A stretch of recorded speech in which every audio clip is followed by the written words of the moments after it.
Terdapat pelbagai kisah orang sesat atau hilang dalam hutan di negara kita ini, dan kisah tersebut sehingga kini masih menjadi misteri.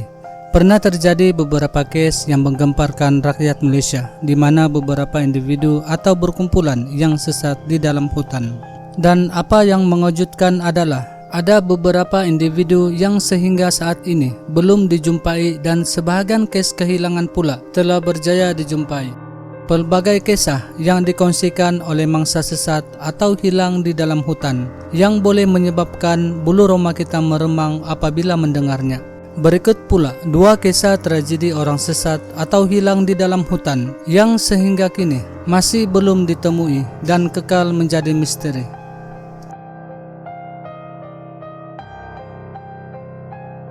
Salah satu kisah orang hilang di dalam hutan yaitu juru teknologi makmal Klinik Kesehatan Muar Muhammad Ashraf Hassan atau nama panggilannya Acap, yang sehingga kini kehilangan Acap masih menjadi tanda tanya. Kisahnya bermula apabila Acap mengikuti satu acara larian Gopeng Ultra Trail di kawasan Gunung Tempurung, Perak pada 24 Mac 2019. Kehilangan Acap disedari oleh rekannya sebaik tamat perlombaan tersebut. Setelah dimaklumkan kehilangan Acap, pihak penganjur menjalankan operasi pencarian di sekitar trek perlombaan, namun usaha mereka gagal.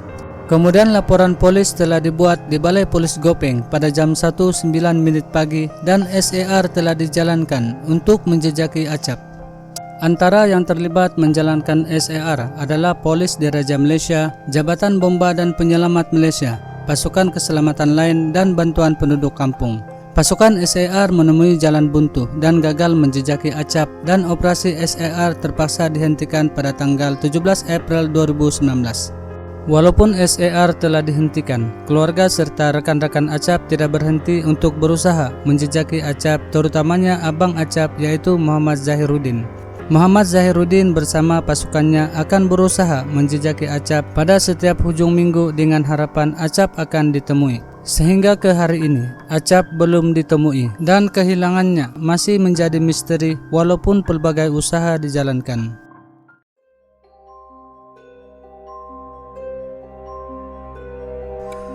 Pada tanggal 13 Februari 2009, Hasan Ayat bersama rekannya seramai 13 orang telah menyertai satu ekspedisi kembara mendaki Gunung Yongyap.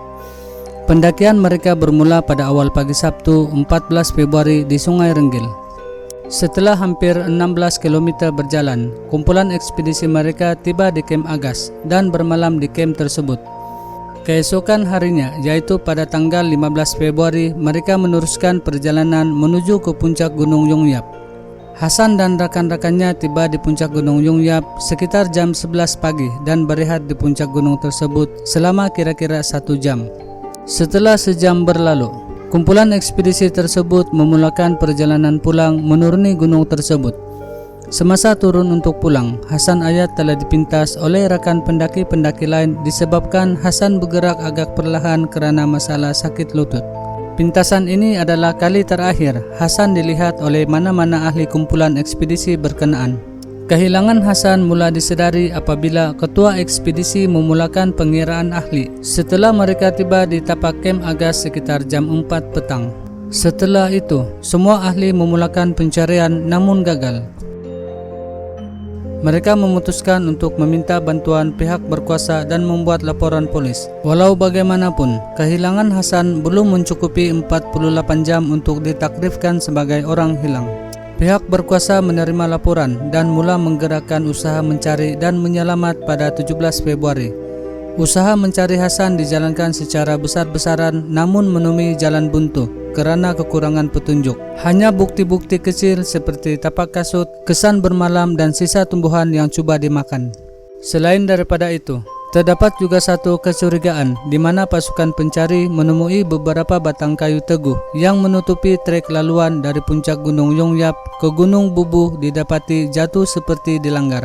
Seterusnya mereka meneruskan usaha mencari Hasan dengan penemuan ini, namun Hasan gagal ditemui. Pasukan pencari menghentikan pencarian setelah 40 hari usaha mencari Hasan kerana ketiadaan bukti baru keberadaan Hasan Ayat. Sijil kematian Hasan dikeluarkan pada keluarganya pada tahun 2011, 2 tahun selepas kehilangannya, dan beliau dianggap telah meninggal dunia.